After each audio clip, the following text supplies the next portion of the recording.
¿Qué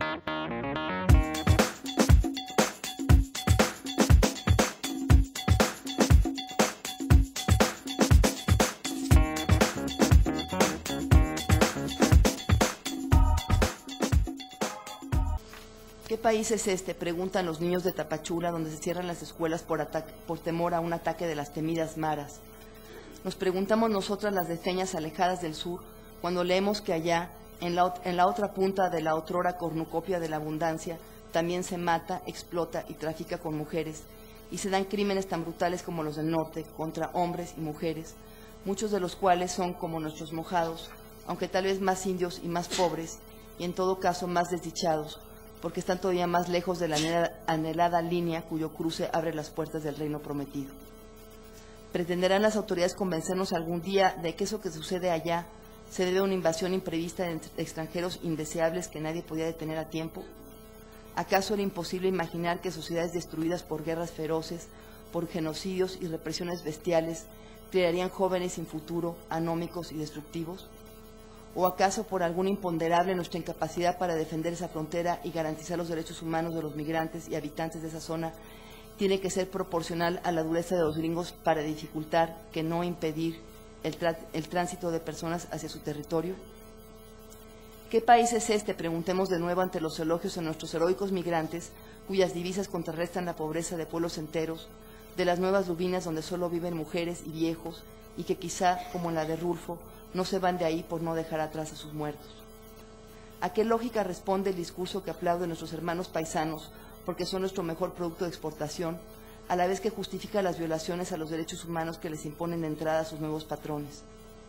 Allá en el norte, del otro lado, no solo se les pasa la mano con sus balas de goma, se están dando hoy, esta misma semana, racias de migrantes, sin aviso, sin orden de aprehensión, en sus propias casas. Incursiones que separan a padres de hijos que dejan solas en la noche a mujeres y niñas, sin decirles a dónde se llevan a sus hombres, si los van a deportar de inmediato, si podrán volver a verlos, si ellas serán las siguientes. Y mientras, nuestros comprensivos funcionarios mendigan una enchilada o un taco degradado y dan muestra de una comprensión abnegada ante las necesidades de mano de obra, de seguridad nacional, de un país que si no invade, arrebata. Muchos y muchas de esos héroes y heroínas de la globalización no conocen ni conocieron nunca al gobierno, ni a la madre del gobierno, como dirían los caminantes del llano en llamas. Baste aquí un ejemplo. En su pueblo, María vio morir a su hermano a manos de un vecino, por pleitos de tierras. A su vecino a manos de otros, por celos. A otro más, por venganza de una muerte anterior.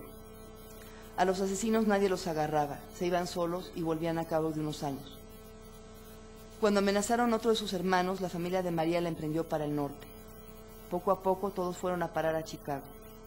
Ahí María limpió casas, cocinó, lavó coches sin guantes en pleno invierno, porque eso le pedía la patrona y a ella no le quedaba de otra.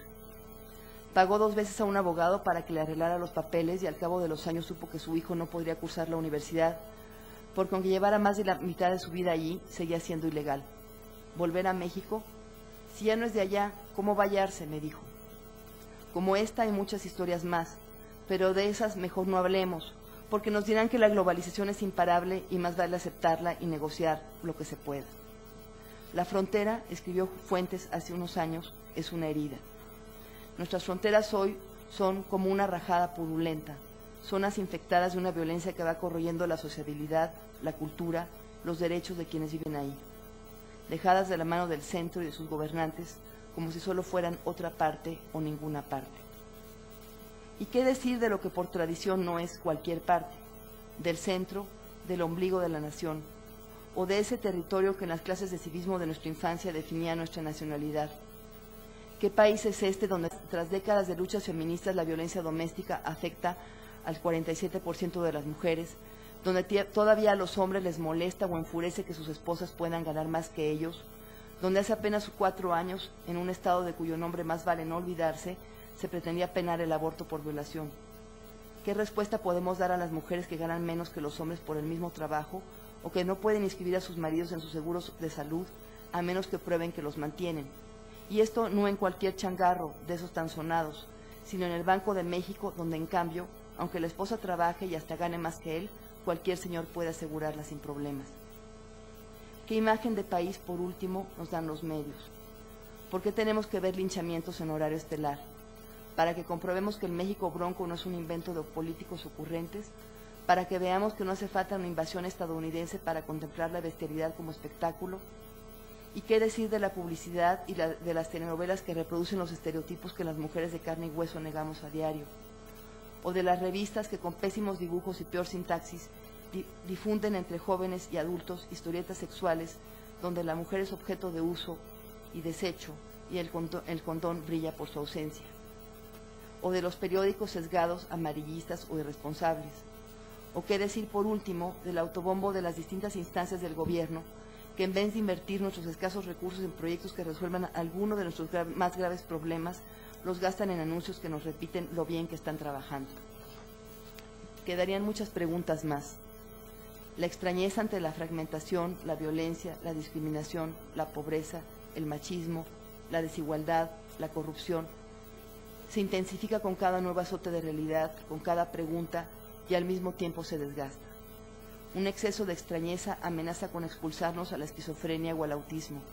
Por eso tal vez muchos evitan hacerse o hacer demasiadas preguntas. Cuando nos cuestionamos y cuestionamos la realidad en serio, sin embargo, es preciso buscar respuestas más allá de lo inmediato, de las opiniones instantáneas, de las justificaciones al vapor o de los discursos interesados. Si miramos hacia atrás y buscamos un hilo en alguna parte, podemos encontrar, entre otros, un conjunto de textos que a lo largo de 15 años nos han dado algunas pautas. En este aniversario de debate feminista, cabe reconocer y agradecer las reflexiones que sus colaboradoras y colaboradores han hecho sobre nuestra realidad, o más bien, sobre las múltiples realidades que conforman los fragmentos de país que conocemos y en que vivimos. Los artículos sobre ciudadanía y política, sobre los derechos de las mujeres al trabajo, a la libre decisión sobre sus cuerpos y su potencial maternidad, sobre discriminación y racismo, sobre las identidades y la otredad, sobre la violencia en Juárez, en Chiapas y en Estados Unidos, y tantos más.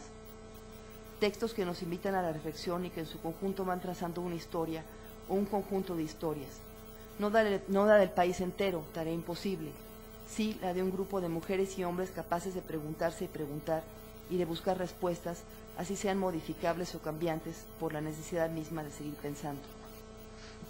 La revisión de 15 años de debate no da respuestas redondas a todas las preguntas. Algunos temas destacan más que otros. No se trata desde luego de una enciclopedia de debates, sino de un camino o cruce de caminos intelectuales y creativos.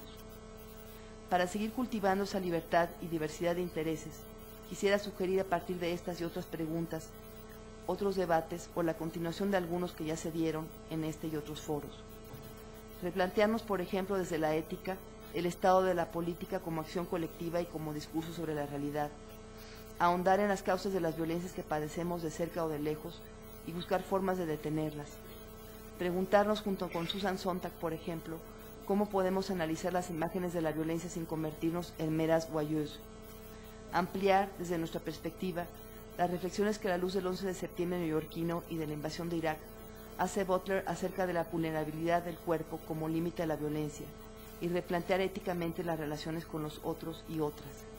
Seguir pensando con Marta Lamas en el sentido de la palabra género y cuestionar la petrificación de un vocabulario innovador en aparatos burocráticos que, como señalara alguna vez Tarrés en algún debate, optan por el pragmatismo y tienden a transformar las demandas de las mujeres o de las minorías en programas con perspectivas que poco nos benefician.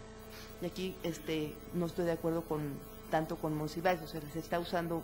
Es muy útil que se diga que se hace algo con perspectiva de género, pero me parece que muchas veces se usa la etiqueta para no decir nada.